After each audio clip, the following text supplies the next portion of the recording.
My life feels really weird right now. In the past 9 months, I've had my best poker months ever twice. I just made $1,942 last week, and I still just don't feel like anything is moving.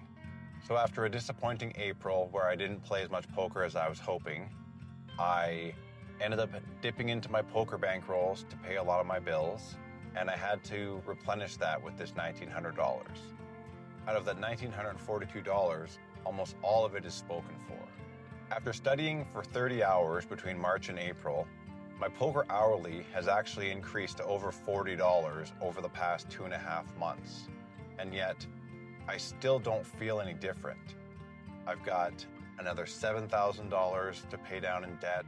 I have the expenses from my Invisalign for another 6 months. I'm paying down the Berlin trip for another 6 months. Of my monthly expenses, about $1,000 is paying down those things, and another $150 to $200 in interest on the credit card until I pay it off, basically. And it's this weird feeling where I've cut my expenses down as much as I can. I try not to drive around a lot. I'm sleeping in a van. I don't pay rent. I eat at restaurants maybe once a month. I buy almost all my food either at Walmart or at grocery stores. And it just feels like there's nothing more to chip away. Even though I'm budgeting and every month I can see that I've paid off, $300 this month, $500 this month, $900 last month. I feel so far from stability. I feel,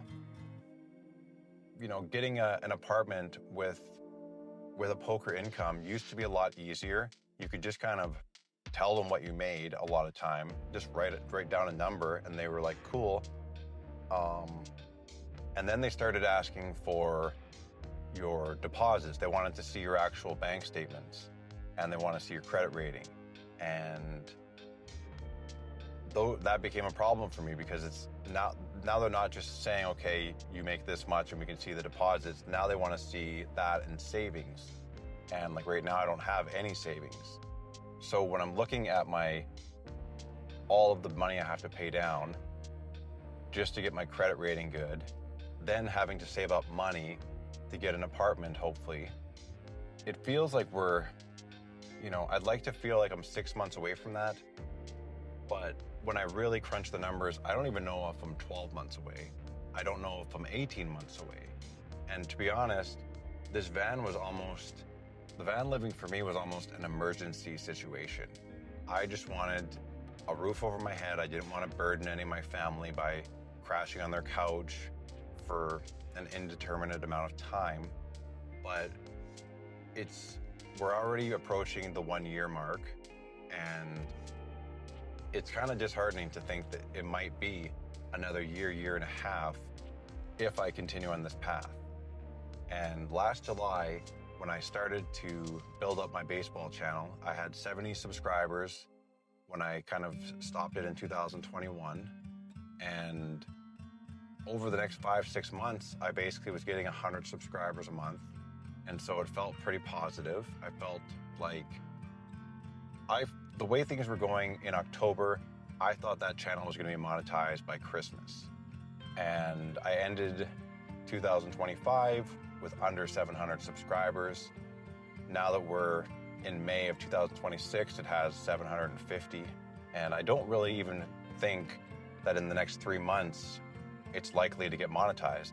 I had a streak where I had maybe 4 or 5 videos getting 5,000 to 20, 30,000 views.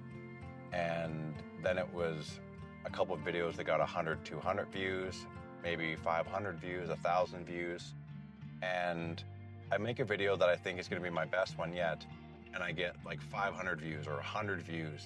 I'm spending all this time trying this, and I know on the one hand, if I play poker as much as I can get out of debt a little quicker, I can get into an apartment. But at the same time, poker is such an unstable income, especially heads-up poker. In 2022, 888 Poker got rid of heads-up games. In 2023, Bodog changed their format, essentially making heads-up games no good anymore.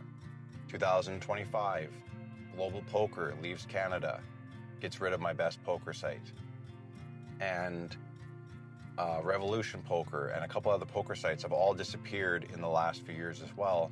And I'm basically down to the last 3 heads-up sites. If one of these sites leaves, my income could drop by $10 or $20 and make poker impossible to play. Even on this path, if I get as good as I can at these games, build my bankrolls up, there's still a possibility that this doesn't end up with me being able to do this full time. I could get an apartment in 6 months, and then one of my main poker sites decides they don't want to have heads-up games anymore, and that could just be it for me. So with YouTube taking a lot longer than I thought it might, and especially where my baseball channel is kind of stalled, poker being such an unstable way to make money, I'm having to try and figure out what the best way to go is. On the one hand, I could probably play 180 hours a month, try to make 30 or 40 an hour. If I make 40 an hour, $7,200, I could probably clear out my debt in 3 months. But that's going to mean basically making 0 YouTube videos. That's going to be relying 100% on poker, continuing the way it is. And I find myself constantly wondering, instead of taking this path, what if I was working for a company? What if I was working somewhere where there was an actual ladder to climb? In March, I made about $6,200, which was the first time I made more than $6,000 in poker ever. Most of the time playing poker, I kind of just did the minimum. If I made $3,000 in 2 weeks, and that's what my monthly bills were, I really didn't play a lot more. I was not as ambitious and driven as I'm trying to be now. And I feel like I've really learned to grind in the last few months. I know how to put in 200-hour months. And at the same time, I constantly find myself questioning which direction I should even be taking in my life. I'm trying to get an apartment so I can kind of build stability again. Poker is going the best it's gone in years for me. It's the first time in a long time where I was confident in saying that my hourly is 40 plus. And I think there's a little bit more to get. I don't know how much more, but I'm leaning into a style of poker that might not exist in a year or in a month or something. I'm spending no time playing big tournaments or 6-max poker or live poker, which at least seem to have longer runways in terms of playing them for 5 years. And big picture, it's really hard getting a mortgage in Canada with poker as your income, unless you're willing to pay taxes on it and the amount of money they're going to want up front. All these things are pretty untenable. So I don't really know what other path to take right now. I'm kind of torn at the moment between, well, this is Arc 2 for me, which is kind of my 90-day challenges, where Arc 1 goal was to make 25 an hour, and I made 29. The goal for this one was to make 30, and I'm at 40. I'd hoped to have my baseball channel monetized by now, and I had hoped that I'd be working on my coffee one. I had hoped that Arc 3 was going to be me making possibly $40 an hour, where I was going to spend less time on poker because YouTube was starting to get better, and I could make more videos for my baseball channel and so on. But now, with how poker is going better, but YouTube is going worse, I'm kind of in this weird spot where I don't want to double down on poker because I'm over it as a career, but at the same time, I don't really know what else to do right now. So in the next few weeks, I'm going to have to figure out whether I start playing 180 hours of poker a month to try to at least get out of debt faster and at least feel like I'm kind of regaining control of my path and so on. But I'm not in love with the idea just purely because poker is just not a fulfilling career for me. But at the same time, I don't really know what else to do.